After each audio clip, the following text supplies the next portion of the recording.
for him for a season. Another interpretation says for a moment. In other words, not forever. So temptation will always come. Once you are overcoming one, another one is waiting for you at the door. Once you are overcoming that one, another one is waiting for you at the gate. While you are overcoming that one, another one is waiting for you as you are coming back home. Temptation in, temptation out, but we shall overcome. I want you to say to yourself, I will overcome. Say it even with every vigor in your heart, I will overcome. You see, sleep is a very necessary thing, but it's a very dangerous thing. It's very necessary for you and I to sleep, but it's very, very dangerous to sleep too much. Rest is good, but when you take rest all the time without working, you can imagine if you work 2 hours and you rest for 20 hours. The Bible says a little bit of sleep, a little bit of what? Slumber. So shall what? Poverty come to you as an armed man. When you sleep a little and then you slumber a little, you only open yourself to danger. And that was what Jesus was telling us. He said, look, watch, brethren, watch. Sleep is good, but watch. Watch and pray. You don't need to continue to sleep like this because the devil is all out to bring you down. We shall not be down. Amen. In the mighty name of Jesus. Amen. You know, 2 Corinthians chapter 2, verse 11 puts a very, very clear dimension to how the devil operates. He says the devil is a schemer. The devil is who? Is what? Is a schemer. The devil is a schemer. Can we see it and read it together? The devil is a schemer, because I want you to pay attention to that. That's going to be the real in Japan, the real 2 Corinthians chapter 2 verse 11. 2 Corinthians chapter 2 verse 11. They come up so that we can read. So that we may not be taken advantage of by Satan, for we are ignorant of his intentions. Another Bible says we are not ignorant of his word, his schemes. His schemes, his plans, his devices, the way in which he tries to sway us, the way in which he presents himself as a friend but is an enemy. Remember, as I started, I said to us there are a lot of enemies that come to you first as a friend. If they come to you as an enemy, you would not listen to them. But they first come, they lock into your body. That is what food does. Food looks so good, you want to eat. But the day they tell you to fast, it becomes a problem. Is that not true? Because you have accommodated food so much, so fasting now becomes an enemy. Whereas fasting should be a friend. May the Lord make fasting our friends in Jesus' name. Amen. This is why we need to discipline the flesh. You see, of everything that you need to discipline your life is the flesh. You need to, the Bible says in 1 Corinthians 9:27, 1 Corinthians chapter 9 verse 22, Paul said, this is what I do. I put my flesh under. I suppress my flesh. So that when I preach the gospel to others, I myself will not be. There was somebody that you say is spiritual. A spiritual person saying, this is what I do. I discipline my flesh. If somebody who is more spiritual than you and I could say he discipline his flesh, I wonder whether we should not also follow suit. You know, we make too many excuses for the flesh. And the flesh loves it when we make excuses for it. Is that not true? See? We make excuses a lot for the flesh, don't we? Are we paying attention at all? Do we make excuses for the flesh? Yes. How many people make excuses for the flesh here? All of us. He said, I'm tired. And then it's in your moment when you are tired that the devil wants to strike. He's by the door. He's watching. The day you say that you are determined by the Spirit to do something, he brings tiredness and you will not be able to do it. And it strikes. And that is why we are advising one another today that we need to know the schemes of the devil.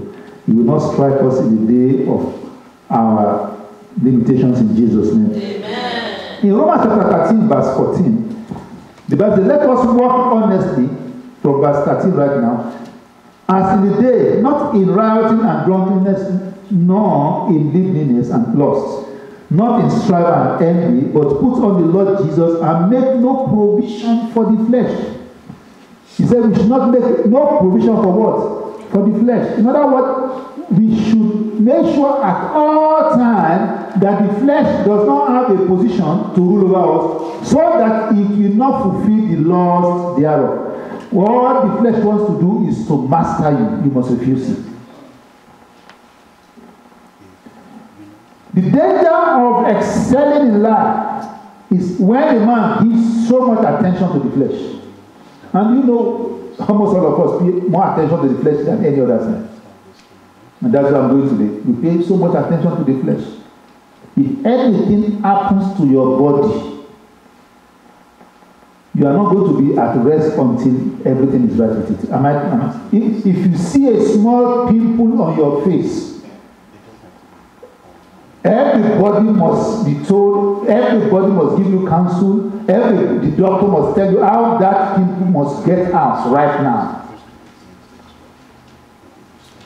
But when anything happens to you spiritually, it might be left unnoticed. And that is the plan of the devil. To convert, just like God is trying to convert our hearts towards Him, the devil is trying to convert our hearts towards the flesh. Be mindful of the flesh. All he wants is that the moment you can get your attention towards the flesh, he has ruled over you. And that's what a lot of us don't know. That anyone that pays attention to the flesh more than the spirit is under the guise of the devil. I'm saying it again. Anyone that pays more attention to your flesh, to your fleshly desires, to everything about the things of this world, more than can pay attention to God, the devil is ruling over you.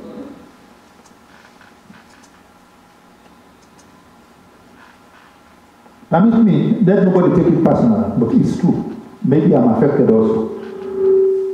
What time do you prepare towards a Sunday service? And what time do you prepare towards a party? Let nobody take it personal. Let somebody say, oh, pastor is talking to me. No. Maybe I'm talking to myself too. When we want to hold a party, what we are going to wear, we pay 20 times attention to it. But when we are coming to church, you just go to your closet to look for anything and just bring it from there, just wear it and come to God. You see, God is watching all the things we are doing. And it's because He knows we are paying attention more to the things that the devil can use against us than what He can use to deliver us. It's the scheme of the devil. It's the scheme of the devil. The devil is not a friend, but an enemy. He comes looking like a friend, but actually is there to pull you down. He's there to make sure that you and I fail. He's there to make sure that we do not do the will of God. We will frustrate every effort of the devil over our lives in Jesus' name. Yeah. The devil wants you to concentrate on the physical aspect of life. Everything that is physical, that's what we concentrate upon. Is that not true? No, I'm going to be practical today so that we can understand and then amend if really, truly we want to move forward. If we do everything for you to pay attention. For example, women can stay 4, 5 hours, 6 hours braiding their hair. But call for a church meeting for just 30 minutes. They can cancel other appointments for that, but they can't cancel appointments for God. Do you understand the things that the devil put us through? I'm just opening it to you. We know all these things, but we take them for granted. But we don't know that it's gradually that the devil is taking advantage of us. But the Bible says we should not be what? Ignorance of what? The devices of the devil. Those are the devices. And the moment, let me tell you, it won't catch you at a goal. It won't catch you on a slot. It takes you gradually. One step at a time. One step at a time. And gradually you find out that things of God are not interesting to you. And the moment you can get there, He has won the battle. I know people that will take an appointment with either a hairdresser or whatever you women do for 6 years. But tell them to come to church at 6 years. I can't wake up that early. But if you want to throw a party next week, and then your hairdresser said the only time I can have time to do your nails and do your hair for you is 6 a.m. You'll be there 5:30. You see the way the devil is taking advantage of us? And then we justify it. It's one other thing that the Lord was ministering to me, which is so apparent, is that, do you know the devil owns the fashion of the world? And then there are a lot of things the devil is driving everybody and everybody is following, either in the church or outside the church. You know, the devil is so cunning and he's winning most of the time. He's driving all of us. Most of the time, when you go, where do we buy the clothes from? From the store that the devil is the one that is CEO. And at the end of the day, you will say, I can't wear that because nobody appreciates that kind of person again. Somebody might tell me, I say, oh, it doesn't matter. You see, you don't pay attention to it. Don't lie to me, you pay attention to what you wear. No, I don't put my heart there. I serve the Lord with my heart, but to serve the Lord also with your whole being. And that is part of the things we need to attend to. I'm not saying we should not dress good. I'm not saying we should, but we should not pay too much attention to what the devil is ruling over, so that it doesn't take advantage of our lives. Because at the end of the day, if he can steal our hearts, he has stolen our joy, he has stolen our salvation. That is why you see, every time the Bible says, my son, give me your heart. The Bible says in the book of Matthew chapter, it says, where the heart of a man is, that is where a treasure should be. No, don't lie to me. On a daily basis, what runs through your mind? Not God.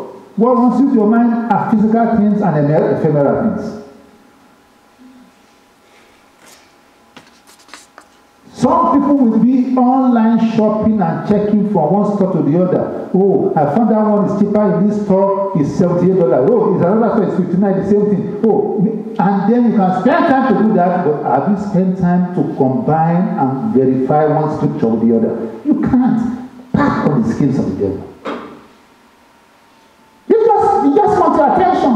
The moment he gets your attention, he has gotten your life, and the moment he's getting your life, he's taking you out.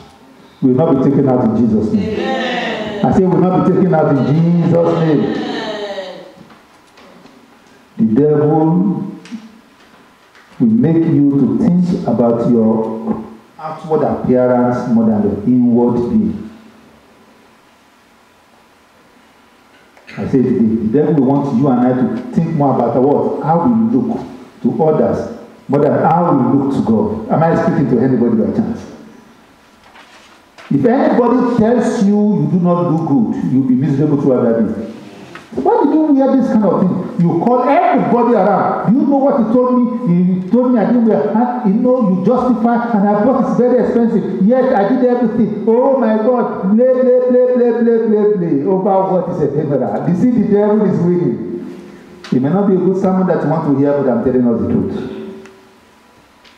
The devil is taking advantage of little things over the major things of our lives. The things that we think they don't matter are eventually the things that he's taking advantage of. May we win in the mighty name of Jesus. Amen. The devil loves to create rivalry. Every majority of people's life is all about rivalry. It's all about competition. It's all about I remember when we were in school in those days, my father's Mercedes is bigger than yours. I might tell it to anybody. It's all about rivalry. And then we don't need all those things in our lives if we really want to serve God. Because if you can take that outside the way, you find that your service to God will be very, very good. You will love to be in God's presence. You will love. Each time you are not in God's presence, it's like you are missing out with something. But we preoccupied our mind with every other thing but God. And at the end of the day, we will be asking the question, why am I not excelling? I will be crying to God. God says, I don't even, when did I see you last? You said 2 weeks ago, and then you are not talking to me. Because the devil has taken advantage of all our time and all our affection and everything about us to the extent that we don't even have time for God again. You know, the devil is the master of lust. And lust is a principal enemy of righteousness.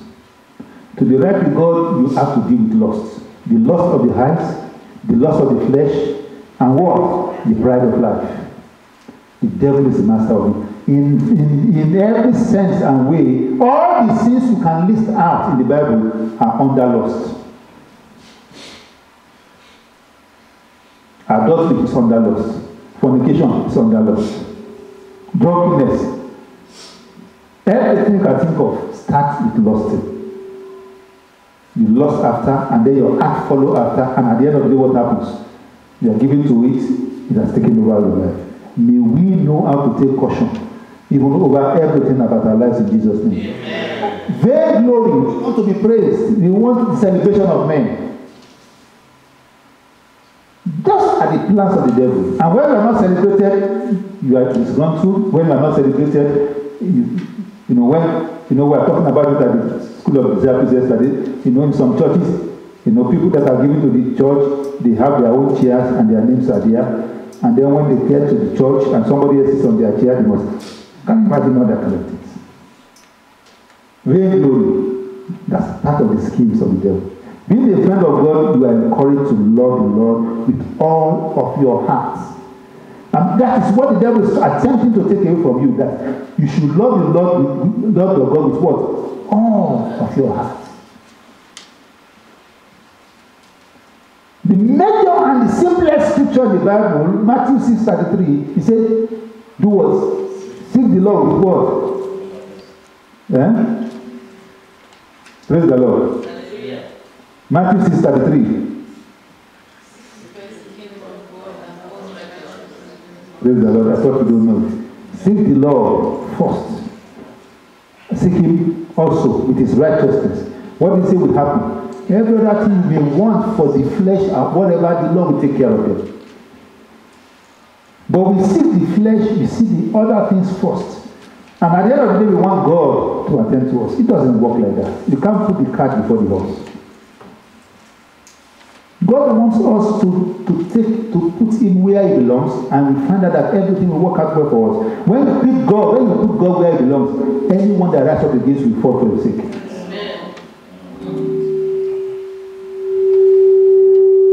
I've said it many times, and I'm not boasting about it. If God knows that everything about your life depends on Him, anyone that attempts to bring you down will have to contend with God. Because God will say, no, you can't touch this one. That's why the Bible is written. It says, touch not my anointed, do my prophet no harm. When God knows that if He's defending you at the end of the day, you are going to support the devil. Do you think He will defend you? May the Lord have mercy. Amen. May the Lord show us the way. Amen. In the mighty name of Jesus. When you perfect yourself in love, there is no bitterness in love. But there is great distastefulness and regret in lust.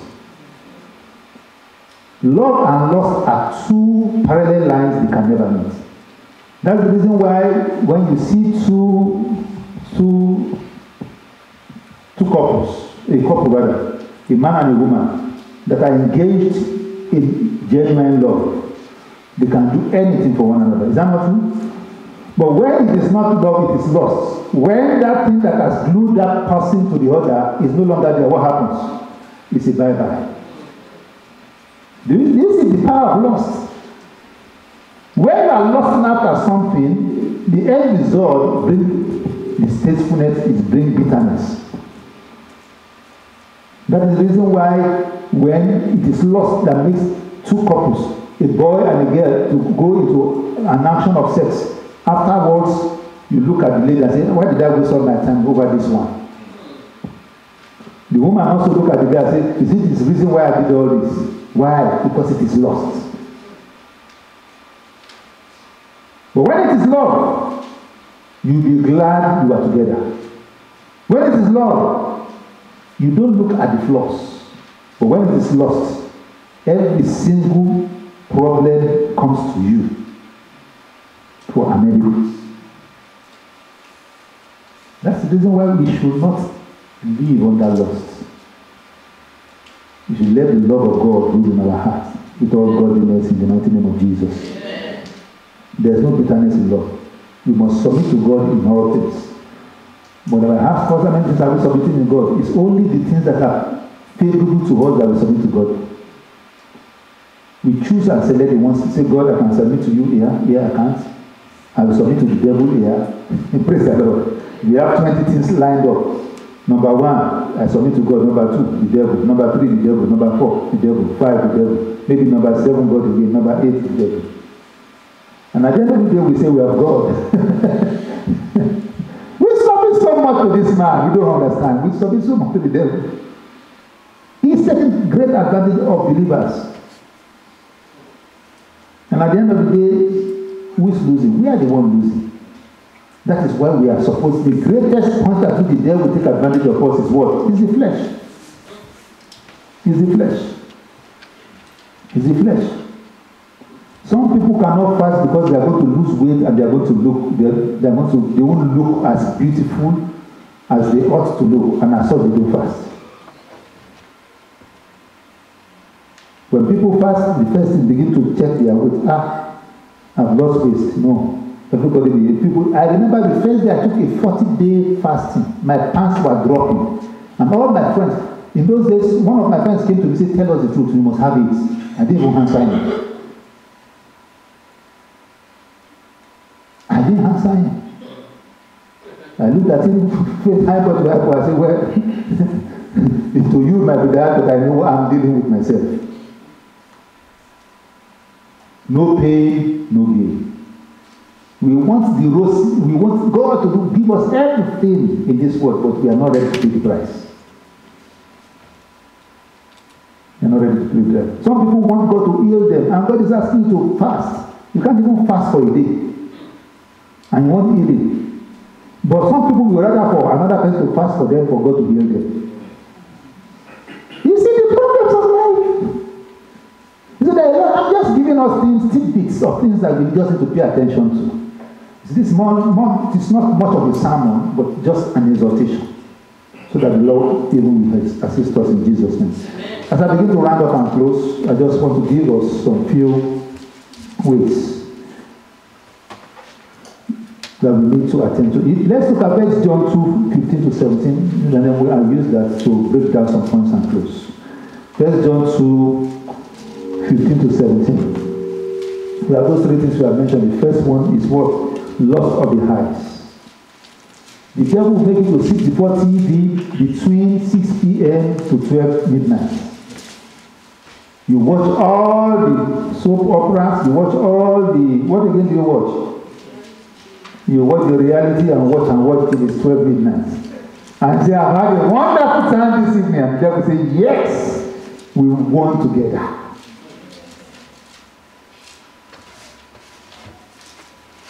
Am I talking to anybody? You know, these are things that when you leave here, say, the pastor said so much, but well, I'm human. He was going to tell you you are human to continue. But if you tell him, no way, yes, I want to watch the TV, but I'm going to be praying, all of a sudden I'll just tell myself, now it's time for prayer. And gradually you find out that when you pray and you see the results, you pray and you see the results, you will eliminate the devil. All of us we shall eliminate the devil in the name of Jesus. Love not the world. You know, all of us are part of the world, but a majority of us love the world. Neither the things that in the world. He says, if any man love the world, the love of the Father is where? Is not in him. See, for all that is in the world, the lust of what? The flesh. The lust of what? The eyes. The lust and the pride of what? Life is not of the Father, but of the world. And the world passeth away, and the lust thereof. But he that doeth the will of God abideth forever. Lust.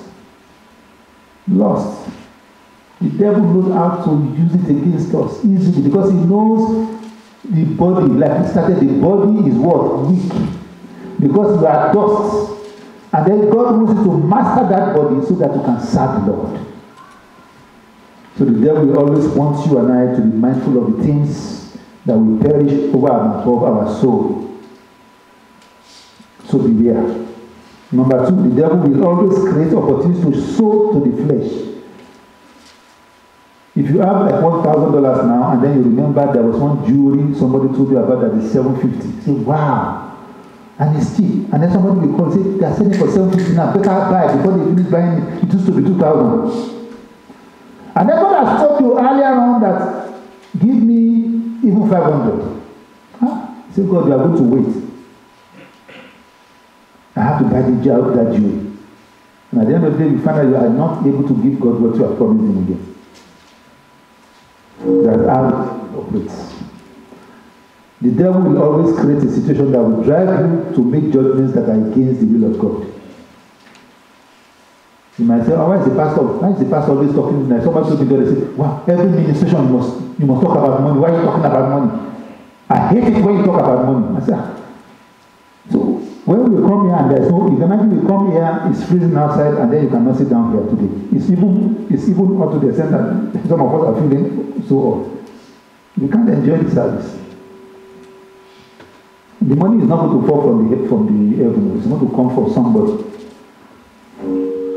And then when we don't talk about it, people might think it's terrible. Maybe we are not supposed to be.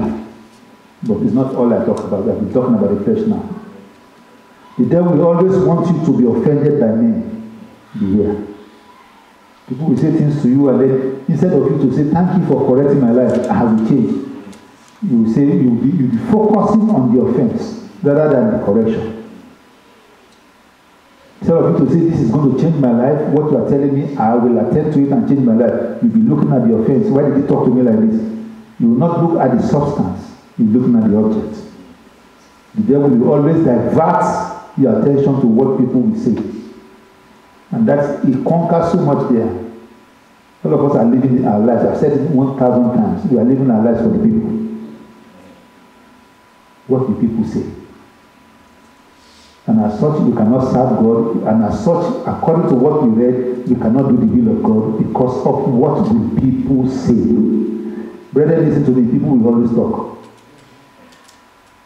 They talk about people before you, they are talking about you, they talk about people after you.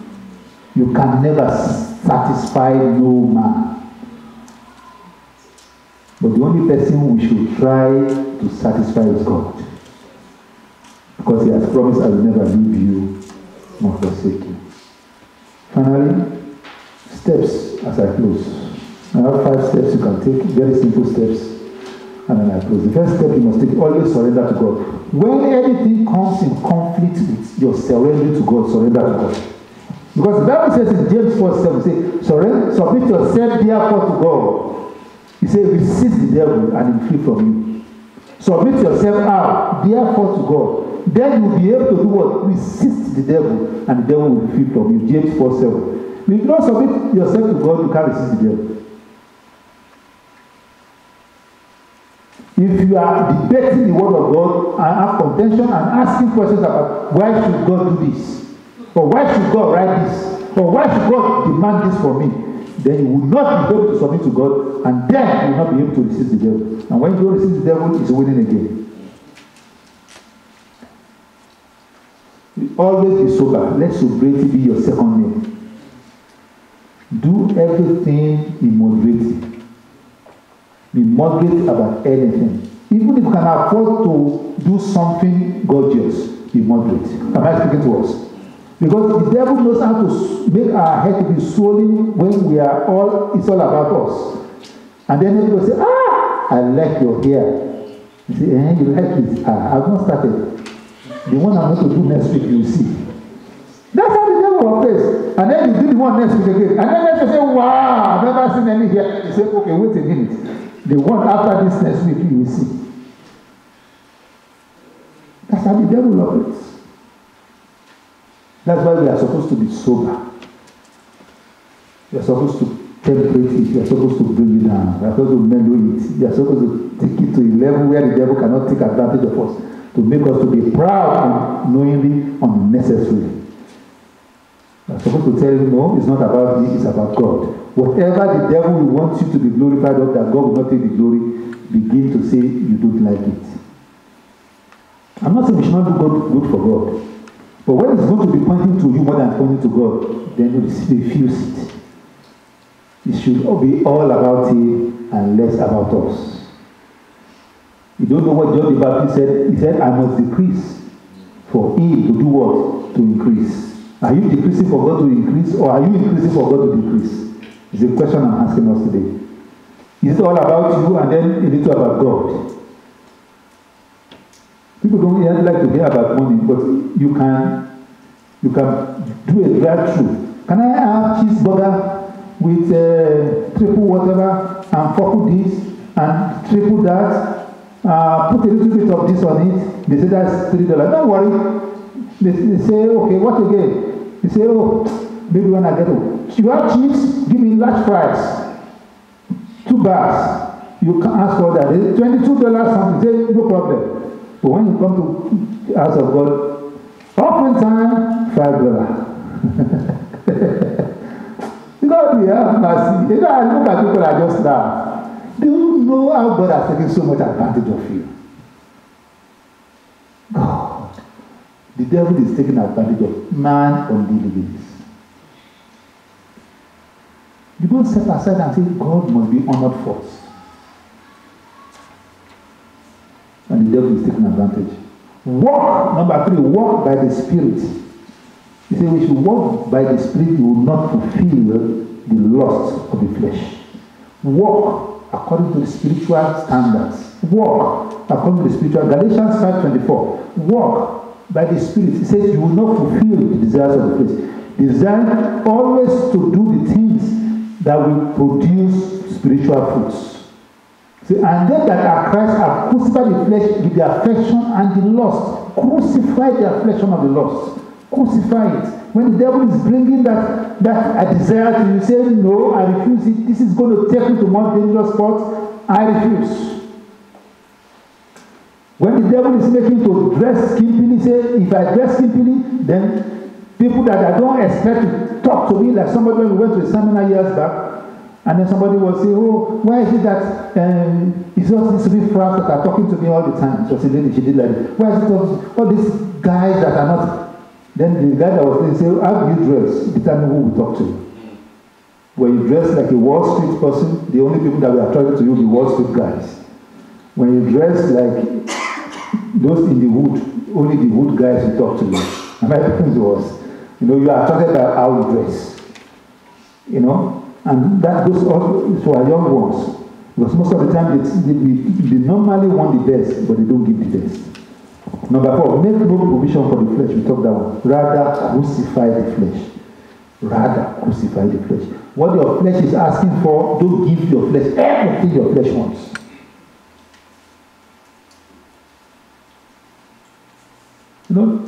This message goes more for females, because most of the time when I look at how the devil take advantage around me and about me and all around, in the society of the females, is because of the flesh. 80% of the life of every woman is about fashion. From head to toe. From the ear to the earring. To the necklace to the nails. To the blouse to the skirt. To the shoes, God knows.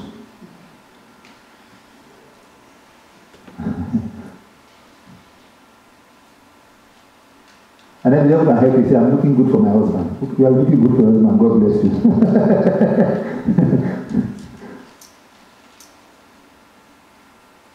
But we need to appropriate all these things because the devil is a liar. I want you to say the devil is a liar. The devil is a liar. You not take advantage of my life henceforth. I will give to God the position and the honor that befits him. God is not asking you to look raggedy. He's not asking you not to take care of yourself. No, but what God is saying is that let that not be your primary objective in life. That's all my message is saying this morning. Let that not be the primary objective. Don't wake up, it's all about me, I and myself. Let it not be about the things, the pleasures of this world. Let it be also God having a preeminence over all things. And then you can give a little bit to flesh. You find out that there will not even be a room for the flesh at the end of the day. do good. There will be time to do good, but after you have given so much time to God. Beloved, lastly, let the word of God dwell in you. Which Colossians 3:16. Say, let the word of God dwell in you richly. Meditate on the word of God daily. That is why in this church we have a word for every day from the Bible. As you open unto it, meditate on that word every day. Let it bless you. Don't give room for the devil. The Lord will help us even to overcome every fleshly desires in the mighty name of Jesus. Finally, in Revelation 12:10, the Bible says the devil is our accuser. It's our accuser. It's not your friend, it's your accuser. And all he uses is the flesh and the lust thereof. The flesh and the lust thereof. So if you don't pay attention to the schemes of the devil, there's no way you can win the battle of life. That's all I'm saying today. You need to pay attention to the things of God. Spend more time for God. Spend more time for the things of God and less time for the things of the world. Rearrange your priorities. Rearrange your priorities. The Lord help us. I want to be on our feet. We have 3 prayer points to give. We are going to pray. The first thing we are going to pray about is, you know what takes more of your time than God. We are going to ask God to assist you, give you the grace between now and the end of this year. Because by the turnaround of 2015, you want your life to change completely. You don't just want to be the same person in and out of the same problems. Because when you are one with God, you become a majority.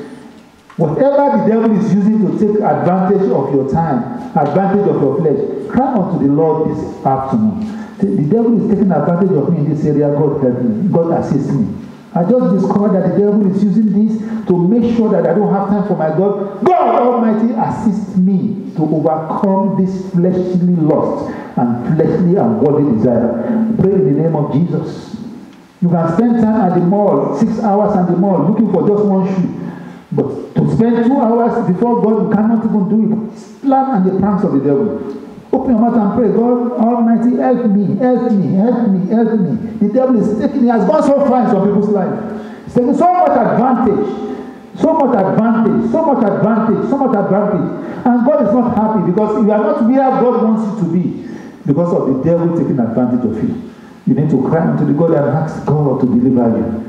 Because the devil is like a roaring lion looking for who he might devour. When he came to Jesus, Jesus used the word of God. He was sounding the word of God. He understood his schemes. Ask God to give you the grace to understand when the devil is the one playing with your life. Your life is not like a playing ground for the devil. We are going to pray. God Almighty, I resist the devil.